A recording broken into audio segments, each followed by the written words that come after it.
예, 오늘 하루 정치 뉴스 알아보고 분석해보는 뉴스 인앤아웃 시간인데요. 자, 제가 언제나처럼 여러분한테 말씀드리는 거 있죠. 유튜브 들어가셔서 YTN 라디오 채널 구독하셔서 신율의 뉴스 정면 승부 좋아요 꾹 눌러주시면 감사하겠습니다. 자, 오늘은 이고은 시사평론가 함께하겠습니다. 어서 오십시오. 네, 안녕하세요. 예, 오늘 덥죠. 네, 예. 아주 따뜻합니다. 아주 그 마인드가 긍정적이세요. 덥다보다 이 따뜻하다. 아유, 마음이 아주 진짜 뜨뜻해지는데. 자, 오늘 어떤 얘기부터 알아볼까요? 네, 2021년 더불어민주당 전당대회 돈봉투 의혹의 정점으로 꼽히는 인물이죠. 수사선상에 올라있는 송영길 전 대표가 오늘 검찰에 자진 출석을 시도했습니다. 송 전 대표가 오늘 오전 9시 59분쯤에 서울 서초동에 있는 서울중앙지검에 도착해서 검사실에 출석하기 위해서 시도를 했는데요. 그러나 검찰은 조사 일정이 잡히지 않았다면서 송 전 대표를 돌려보냈고요. 송 전 대표는 수사팀인 반부패 수사 2부 담당 검사와의 면담 혹은 통화를 요청을 했지만 검찰이 이에도 응하지 않았습니다. 송 전 대표는 10여 분 만에 청사 밖으로 나왔는데요. 그러면서 이제 미리 준비해온 A4 용지 5장 분량의 긴 입장문을 좀 착잡한 표정으로 읽어내려 갔습니다. 내용을 보면 주위 사람을 괴롭히지 말고 저 송영길을 구속시켜주기 바란다 라면서 검찰 수사를 전 근대적인 수사다, 인생털이 수사, 인격 살인이다, 총선용 정치 수사 등으로 규정하면서 거세게 비판을 했고요. 또 돈봉투 의혹에 대해서 송구스럽고 죄송하다고 하면서도 자신과 관련한 혐의는 전면 부인을 했습니다. 특히 이번 사건이 이 공공수사부가 맡아야 할 수사인데 반부패 수사부에서 하고 있다는 점을 지적하면서 정치적인 기획수사다라고 주장을 했는데요. 이 송 전 대표는 이재명 수사가 별 효과도 없고 윤석열 정권의 대미, 대일 굴욕외교와 경제 무능으로 민심이 계속 나빠지자 송영길을 표적 삼아서 정치적 기획수사에 올인하고 있다라고 주장을 했습니다. 그리고 과거에 박희태 전 국회의장 같은 경우에 전당대회 금품 수수 사건에 휘말렸었는데 당시에 공공수사 일부에서 사건을 맡았던 점을 거론하면서 사건을 이첩해달라 이렇게 요구를 하기도 했고요. 네. 수사의 단초가 됐었던 이정근 녹취록에 대해서는 신빙성이 없다 이렇게 평가절하했고 검찰이 자신의 후원 조직인 평화와 먹고 사는 문제 연구소 이른바 먹사연이라고 불리는데 여기를 통한 개인적인 자금을 조달했다는 의혹 이것을 수사하는 것에 대해서 정치적 탄압이다. 한 푼도 그 돈을 쓴 적이 없다 이렇게 반박을 하기도 했습니다.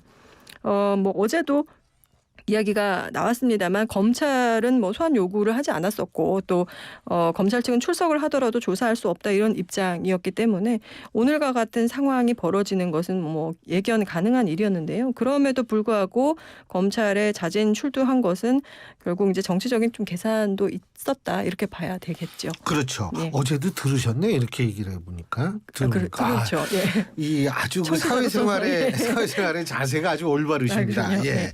그렇게 들으셔야죠. 근데 사실 정치인은 이미지로 먹고 사는 거 아니겠어요? 네. 그렇기 때문에 송영길 전 대표는 분명하게 정계 은퇴를 거부하는 언급을 파리 기자회견에서 얘기를 한 바가 있고요. 그 얘기는 뭐냐면 본인은 계속 정치를 할 생각이 있는 거라고 우리가 받아들일 수밖에 없는데 그런 상황에서 지금 현재의 이미지 관리는 매우 중요하다라고 생각했을 겁니다. 그럼 어떤 이미지를 주느냐? 일단 당당함을 보여주는 거죠. 네. 당당함을 보여주고 본인의 핍박받는 이미지도 역시 동시에 보여주는 거죠. 왜? 우리나라는 특히 우리나라 유권자들은 특히 이 소위 말하는 피해자에 대해서 굉장히 동정적입니다. 우리나라 유권자들은 굉장히 그런 측면이 강하거든요. 그렇기 때문에 이제 그런 이미지를 보여주면 자신의 장기적인 정치적 미래에 큰 손해가 날 거라고 생각하지는 않았을 것이라는 점. 그래서 나왔을 거라는 거고요. 또 하나는 저는 뭐를 노렸냐면 지지층 결집도 노렸을 수 있습니다. 그러니까 본인의 이런 어떤 당당함이라든지 이런 걸 보여줌으로써 자신 혹은 민주당의 일부 지지층을 결집시켜서 자신에게 보다 유리한 여론도 또 형성시킬 수 있다라고 생각했을 수 있죠. 이런 걸 종합해서 송영길 전 대표는 법조인 출신이에요. 변호사 출신 아닙니까? 그럼에도 불구하고 이렇게 나가서 이 직접 부르지도 않았는데 나갔다라는 건 저는 결국은 그런 것 아닌가 이런 생각이 듭니다. 예. 네. 이렇게 그 검찰과 사전 조율 없이 자진 출석을 한 데 대해서 굉장히 말이 많습니다. 여당은 비판의 목소리를 쏟아내고 있는데요.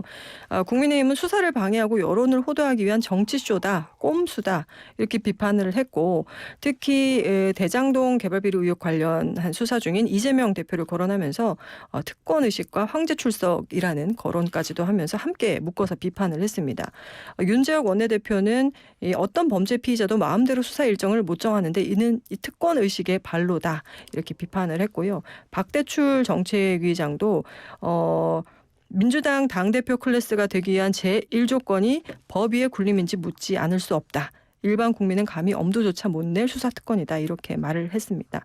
또 국회 법제사법위원회 여당 간사인 정점식 의원은 정치쇼이자 향후 구속을 피하기 위한 꼼수에 불과하다. 검찰은 선거 매표 행위를 민주주의의 근간을 파괴하는 중대한 범죄 행위라는 점을 염두에 두고 신속하고 철저한 수사로 국민들의 의혹을 해소하라 이렇게 촉구를 했습니다. 그런데 또 민주당 입장에서는 이런 입장도 있더라고요. 그러니까 현재 이정근 사무부총장의 녹취록 공개라든지 또 뭐 압수수색이 진행됐다는 점이라든지 이런 검찰의 수사 상황이 언론을 통해서 대중들에게 좀 알려지는 상황이다 보니까 이 대중적으로 돈봉투 의혹에 대한 어떤 낙인 효과가 송 전 대표에게 있고 또 그것이 민주당에까지 영향을 미친다 이런 그 상황 속에서 정치적인 액션을 취해야 할 필요가 있었지 않겠느냐 뭐 이런 또 해석들도 있던데 이번 돈봉투 의혹 역시 이재명 대표와 마찬가지로 정권의 그 탄압 프레임으로 좀 가려는 움직임이 있는 것 같습니다. 네. 이런 스탠스에 대해서는 어떻게 평가하시는지요? 뭐 이공평론가께서도 예전에 정치부 기자 생활도 하시고 그러셨으니까 뭐 네. 다 잘 아실 텐데 전 일단은 이거부터 좀 지적하고 싶어요. 특권 의식의 발로다. 그런데 특권 의식이라는 말이 틀리지 않을 수는 있죠. 하지만 과거를 생각해 보면 현 여권이 국민의힘 전신이 한나라당.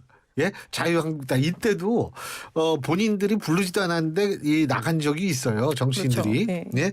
그러니까 이제 본인들의 과거를 잘 기억을 안 하는 게 이게 여야가 똑같아요. 그런 점을 일단 지적하고 싶고요. 두 번째는 이 정치 탄압 프레임. 물론 뭐 이런 것도 저는 중요하다고는 봅니다만 여기서 문제점이 있습니다. 지금 이재명 대표의 문제도 정치 탄압 프레임이고 사실 농내 의원에 대한 체포동의안이 부결됐을 때에도 뭐냐면 유사한 프레임으로 부결을 시켰고요. 이번에 또 이것을 정치 탄압 프레임이라고 얘기를 한다면 사실은 국민들이 이 야당을 어떤 시각으로 바라볼까 이거를 저는 생각해야 된다고 보고요. 두 번째, 지금 신임 원내대표로 박광원 의원이 이제 신임 원내대표가 되지 않았습니까? 근데 박광원 원내대표는 언론인 생활도 오래 하셨던 분이고 상당히 온건한 분이고 합리적인 분이에요.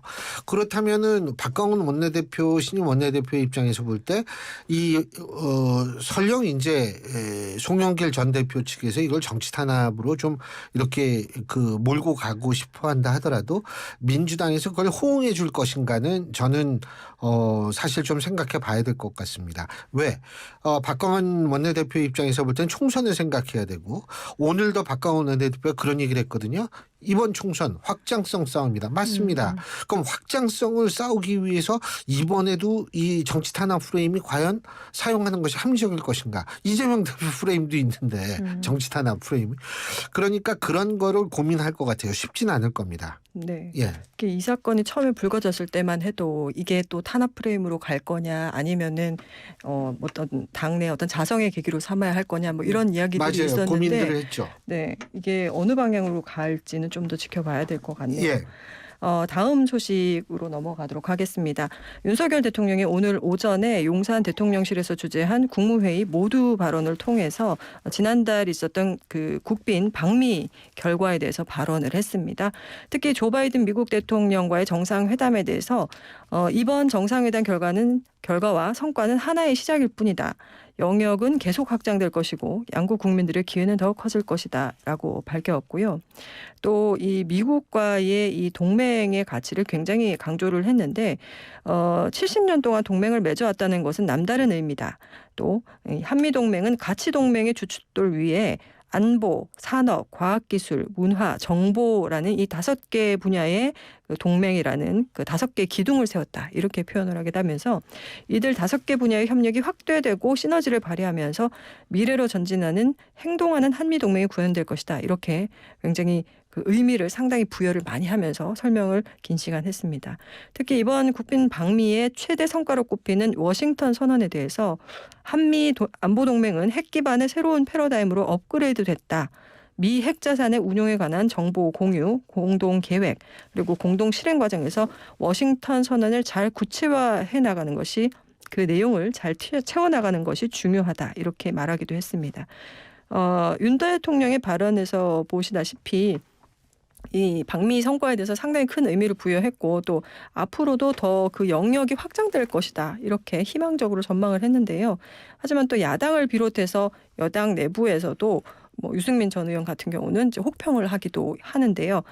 실제로 윤 대통령이 이번 방미 성과에 대해서 이제 설명을 하긴 하지만 뭐 어떻게 보면 좀 선언적이고 또 원칙적인 것을 천명한 것이다 보니까 국민들 입장에서는 좀 이게 손이 잡히는 어떤 성과가 맞는지 아닌지 체감하기가 좀 체감할 수 있는 부분이 적은 것 같기도 합니다. 그래서 이번 방미 성과에 대한 어떤 뭐 잘한 것, 못한 것들을 객관적이고 좀 종합적으로 평가를 해주신다면은 제가 뭐 어떨까요? 객관적인지 모르겠습니다만.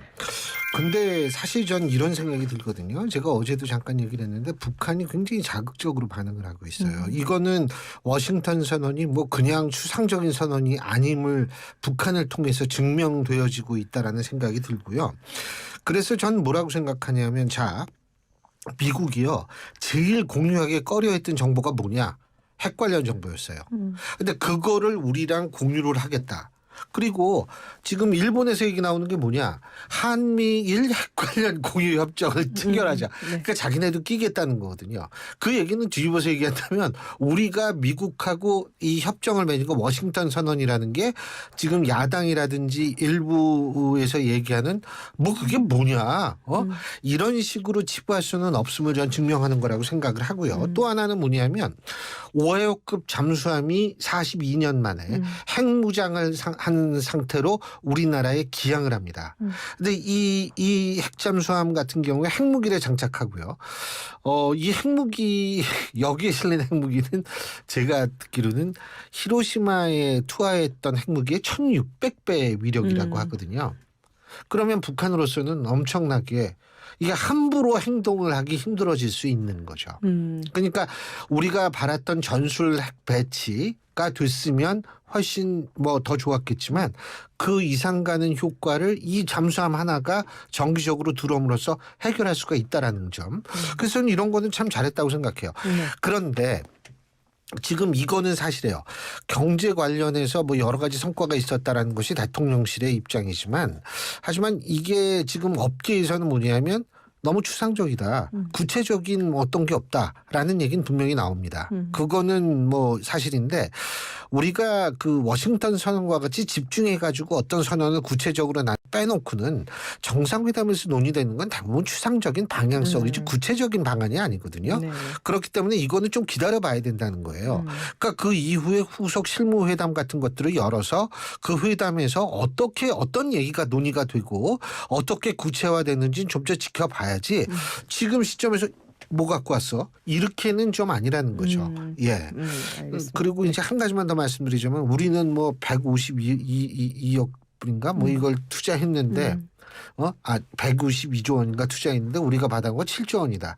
이것도요. 투자를 한다라는 사실 자체가 누가 투자하면 우리나라 기업이 투자하는 거거든요. 우리나라 기업이 투자하면 그게 다 미국만 좋아지냐면 그것은 아니거든요.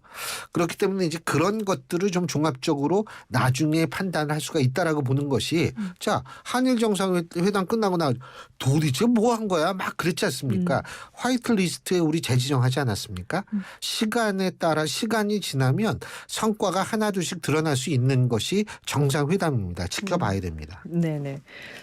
또 한편으로는 윤 대통령이 국무회의 모두 발언을 통해서 정부의 어떤 성과나 정책을 홍보하는 데 좀 지나치게 치중한다. 이런 지적의 목소리도 나오고 있습니다. 도어 스태핑이 중단된 후에 국민들하고 직접 이 소통하는 기회가 별로 없는 상황이기도 한데 이렇게 일방적으로 홍보하고 싶은 이야기를 생방송으로 중계하는 이런 방식에 대해서 비판하는 목소리도 있는데 여기에 대해서 어떻게 보시는지. 제가 제일 아쉬운 게 뭐냐면 도구 스태핑을 중단한 겁니다. 음. 사실은 여러 가지 부작용이 있고 하지만 일본 같은 경우에도 총리가 출근해가지고 엘리베이터 앞에서 매일 기자들의 질문을 한두 개씩은 받거든요. 그리고 미국 같은 경우 여러분 텔레비에서 다 보셨겠지만 뭐 대통령이 어디 헬기 같은 거 타러 이렇게 걸어가다가 질문 받으면 소리 지르면서도 대답을 해주는 거. 그래서 저는 윤석열 대통령이 처음 그 도어 스태핑을 할 때 굉장히 전 그거 신선하고 중요하다라고 봤습니다. 특히 이제 문재인 정권 때는 사실은 기자회견도 많이 안 한 거는 사실이잖아요. 예. 그래서 정말 이제 소통을 잘하는구나라는 생각을 했었는데 이걸 중단을 했단 말이에요. 근데 그때는 잠정적 중단이라고 얘기를 한 걸로 기억을 하는데 아직까지 그 잠정이 아직까지인지 모르겠습니다만 제가 볼 때에는 부작용이 있습니다. 부작용이 있지만 실제로 과도기를 겪어야지 모든 것이 안착된다라는 그런 생각 하에서 제가 볼 때에는 다시 한번 도어 스태핑을 했으면 좋겠어요. 근데 이제 그때도 뭐 예의 문제 나오고 뭐 이랬는데 어쨌든 양측 간에 최대한도로 예의를 지키는 범위 내에서 도어 스태핑은 전 다시 시작했으면 좋겠다는 말씀드립니다. 네. 이 윤석열 대통령의 국빈 방미 성과를 부각하는 데 대해서 더불어민주당 같은 경우에는 계속해서 이 빈손 외교다, 대국민 사기계다 이렇게 비판 수위를 높여왔는데 여기에 대해서 국민의힘은 또 핵 주권 포기 딱지를 붙여서 국론 분열을 꾀하는 게 마치 북한과 중국이 노리는 지점과 또 유사하다. 야당이 민주당도 굉장히 핵에 관심이 많았었나 봐요. 그러게요. 북한이나 중국과 같은 반응을 야당이 보이고 있다. 이렇게 몰아세우면서 역공에 나선 모양새입니다. 이 박대출 정책위의장은 민주당은 대통령 방미 성과를 깎아내리는 데만 집중하고 있다. 북한 김여정이 워싱턴 선언에 대해서 극악한 대조선 적대시 정책에 집약된 산물이다. 이렇게 비판한 것과 오버랩된다. 이렇게 지적을 했고요. 그러면서 이제 이에 대한 반격으로 이 한미 정상회담 결과인 워싱턴 선언을 동맹 외교의 최대 성과로 부각하는 모습이지요. 그래서 그 당 싱크탱크인 여의도 연구원 주최로 한미 정상회담의 성과와 과제를 논하는 세미나를 개최하면서 이 방미 성과에 대한 대국민 홍보전을 이어가고 있습니다.